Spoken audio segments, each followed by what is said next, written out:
Hey everybody, David here, and today I want to tell you how you can watch the Hulk in chronological order. There are a lot of films that the Hulk has appeared in, played by some actors.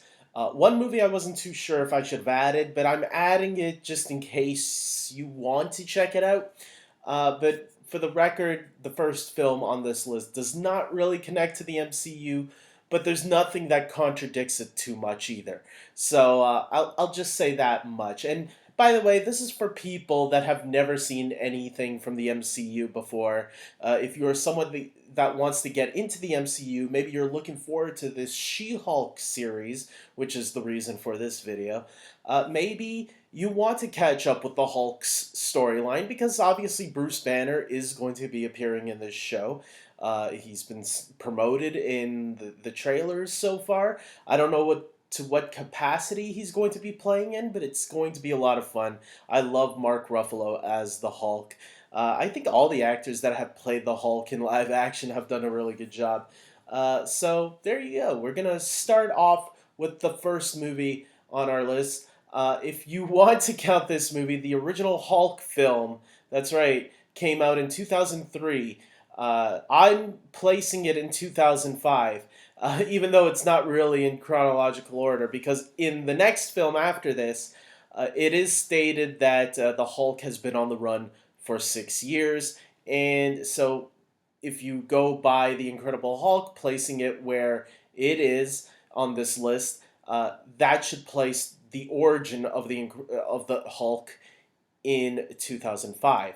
Uh, we'll get to why a little bit later, but yes, this is the movie that starts Eric Bana as the Hulk. I think Eric Bana did a really great job. Jennifer Connelly played uh, Betty Ross. I thought she did a really good job, but there is some things that contradict in the next film that I'll say where you do see the origin briefly in the opening credits of the next film, but it's like a blink or you'll miss type of thing. Also, Talbot, who's one of the characters played by Josh Lucas in the film, his character was used in Agents of Shield, but done completely different, clearly ignoring the 2003 Hulk film. But the movies, the MCU itself, has been ignoring Agents of Shield. So I would say, look, it's your choice if you want to watch the original 2003 Hulk film. It's not a bad. I don't think it's the greatest superhero movie. It's definitely one of the weaker ones, but I don't think it's a terrible piece of shit either. So you might, if you want to get a better idea of his origin, how he came to be, it's not an offensive film. You just might be a little bored while watching it. Maybe. That was my experience, so there you go. Finally, you go into The Incredible Hulk, which came out in 2008, but it's heavily indicated in this movie that the movie takes place around the same time as Iron Man 2 and Thor, which take place in 2011. And that's why I would say the Hulk movie in 2003 takes place in 2005. 6 years later would be 2011. So there you go on that. This is the movie that stars Edward Norton as Bruce Banner, and I think Edward Norton, just like Eric Bana, did a terrific job.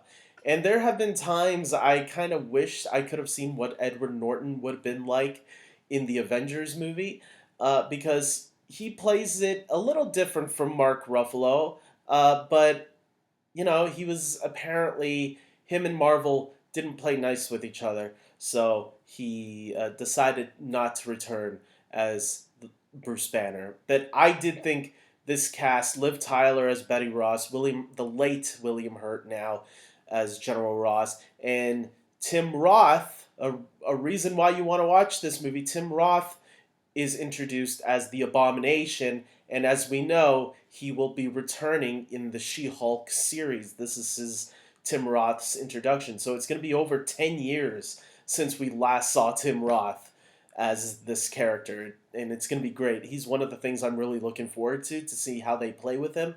Uh, Definitely, and I think this is an underrated movie. The special effects are probably a little outdated by now, but I think the movie overall is a fun action film. So I would totally recommend it. Next up, we go a year into the future, which takes us to 2012's The Avengers. That's right. Around this time, the movies start taking place, the years that they come out in, until we get a little bit further down. But yes, The Avengers marks Mark Ruffalo as Bruce Banner. And I remember being a little conflicted. I liked him as the Hulk, but there was still a part of me that really liked Edward Norton a little bit more as Bruce Banner. But as the movies go down, there's one movie in particular that finally sold me on how much I love Mark Ruffalo as the Hulk. And I'll tell you that movie when we get to it. It's not too far off. But The Avengers definitely is one because that's where he makes some friends, right? The Hulk was a loner in the first two movies, specifically The Incredible Hulk, because that one actually is MCU canon. Uh, but yeah, both Hulk films, he was alone. The Avengers is where he gets to make some friends. They might be butting heads a little bit in this movie, but there you go.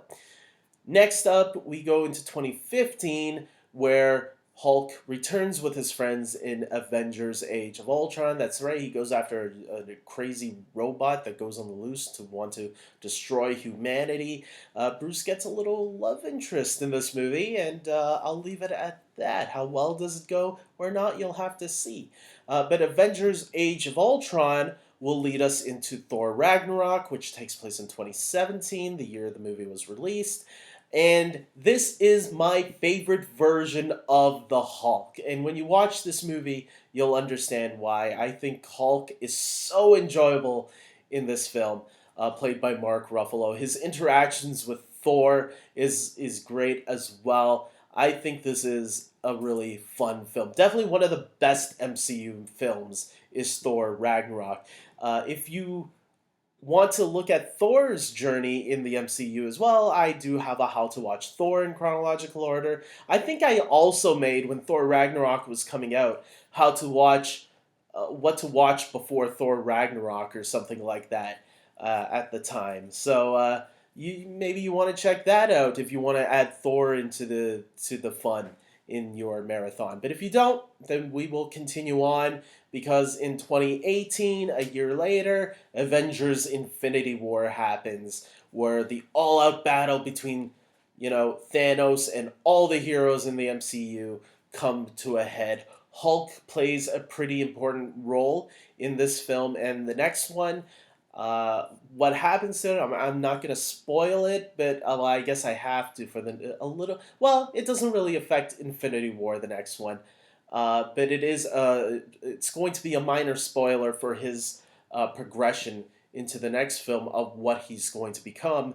So Avengers Endgame is next in 2023. That's right, we travel 5 years later after Infinity War. It shows you when the gap happens.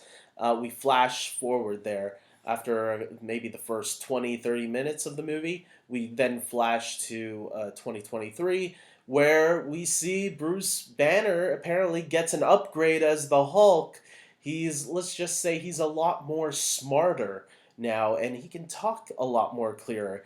How? Well, I'll let you discover that on your. I'll let you hear the explanation in the movie alone. I think this is an interesting take, and it gives the Hulk something new to do, where he never really got to do in all the other movies that we've seen him up to this point. He was always like this giant rage monster, which was cool. You want to see the Hulk smash, but this was a different, unique take to take the Hulk, and I find it a little interesting. I do kind of hope we get one day the smashing Hulk back. Like, I want the Hulk inside to like rage and break free again from Bruce Banner's control. But yeah, I think it's gonna be great. Hopefully one day we'll see that version of the Hulk come back. Finally, we go into 2025, 2 years later, because it's been 2 years since Endgame. Or has it been? No, it's been 3 years since Endgame. But in the timeline order that I've been following, She-Hulk will take place in 2025. And yes, Jennifer Walters is the cousin to Bruce Banner. They say this in the trailer. and Tim Roth is coming back as the Abomination.